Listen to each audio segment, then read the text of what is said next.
नमस्कार, मैं हूं शमी अहमद। आप देख रहे हैं मेरे साथ न्यूज़ इंडिया टुडे। आइए देखते हैं उत्तराखंड की कुछ खास बड़ी खबरें। बता दें कि नैनीताल जिला अधिकारी कैंप कार्यालय हल्द्वानी में रेलवे अधिकारी एवं जिला प्रशासन के साथ रेलवे भूमि से अतिक्रमण हटाने हेतु जिलाधिकारी धीराज सिंह की अध्यक्षता में एक अहम बैठक हुई। बैठक में जिलाधिकारी ने कहा कि रेलवे की भूमि से अतिक्रमण हटाने हेतु रेलवे तिथि निर्धारित करें ताकि अतिक्रमण हटाने के लिए आवश्यक व्यवस्था की तैयारी की जा सके। डीएम नैनीताल धीराज गर्ब्याल ने कहा कि रेलवे की ज़मीन पर 4500 लोगों ने अतिक्रमण किया हुआ है, जिन पर कार्रवाई की जानी है, जो कि इसी महीने से शुरू हो जाएगी, क्योंकि रेलवे ने उसके फोर्स और अधिकारियों की डिमांड की है, जिसे पूरा किया जाना है। अतिक्रमण हटाने में लगने वाले कर्मियों की समय रहते ही आवासीय, शौचालय, पेयजल, विद्युत आदि की व्यवस्था सुनिश्चित की जा सके, क्योंकि इस अवैध रूप से लगभग 4500 लोगों द्वारा रेलवे की ज़मीन पर किए गए कब्जे को हटाने में कर्मचारी व अधिकारियों को लगभग 1 माह का समय लगने की संभावना है। वहीं दूसरी, इसके साथ ही अब सवाल ये पैदा हो गया है कि सरकार व शासन प्रशासन का कार्य बेघर लोगों को छत मुहैया कराना होता है।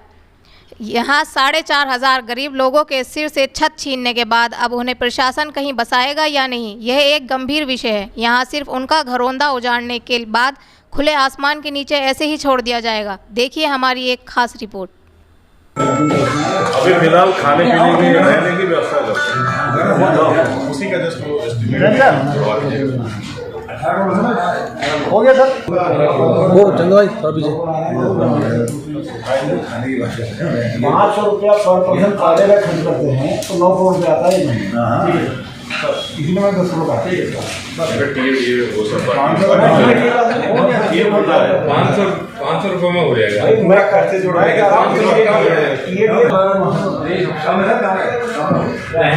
रहने की व्यवस्था। देखिए ऐसा ना, मैं इसमें एक आपको बता दे रहा हूँ, पैरामिलिट्री तो आप डिमांड करेंगे तो ठीक है।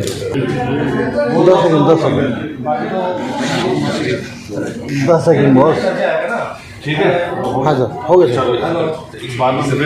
जो प्रकरण न्यायालय में, तो इसमें रेलवे के कर्मचारियों के साथ, रेलवे अथॉरिटीज़ के साथ हमारी मीटिंग थी, जिसमें एसएसपी और सारे हमारे मजिस्ट्रेट वगैरह हैं।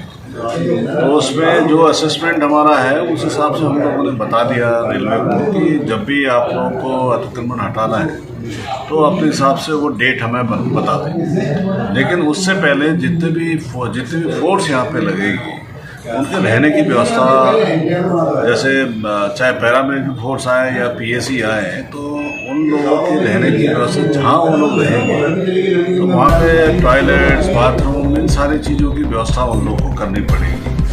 और जितने ऑफिसर्स यहाँ पे तैनात रहेंगे तो उनके रहने की व्यवस्था भी करनी पड़ेगी, क्योंकि हमारे पास इतने गेस्ट हाउसेस तो है नहीं। तो अभी हम लोगों ने एक असेसमेंट करके उनको एक एस्टिमेट हम लोग दे देंगे कल तक, और किन किन जगहों पर हमारी फोर्स रहेगी वो उन जगहों पे उनको बता देंगे कहाँ पे इन लोगों ने व्यवस्थाएं करनी है जी। तो जो भी इनका रहता है कि जब से ये हटाना चाहेंगे तो कम से कम 5-10 दिन पहले तो ये सारी व्यवस्थाएं हम लोगों को चाक चौबंद चाहिए। इसके अलावा जितना भी खर्चा आएगा, खर्चा का मतलब ये नहीं कि हम अननेसेसरी ये बात कर रहे हैं, क्योंकि जब पैरामिलिट्री फोर्स आएगी तो उनके रहने की व्यवस्था होगी, उनके टॉयलेट्स की व्यवस्था होगी, बिजली पानी की व्यवस्था होगी। जब वो लोग रहेंगे, जब अतिक्रमण हटेगा तो मिनिमम 1-1.5 महीने भी लगेंगे।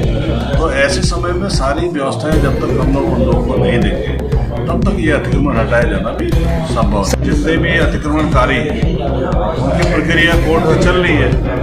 प्रथम स्तर पे रेलवे कोर्ट ने इनको सुना है, उसके बाद डिस्ट्रिक्ट लेवल में जो भी कोर्ट है उसने सुना है, और माननीय उच्च न्यायालय के डायरेक्शन के बाद वो सारी कार्रवाई चल चुकी है। लेकिन हाँ, इतना जरूर है कि जिस दिन इनका अतिक्रमण हटाना होगा उससे काफ़ी समय पहले से इन लोगों को नोटिस किया एक मुनादी के माध्यम से सूचित करेंगे, ताकि उन लोगों को कोई परेशानी न हो, क्योंकि बहुत सारे लोग ऐसे भी होंगे जो अदर स्टेट्स के भी होंगे, तो हो सकता है उनको जाना भी पड़े।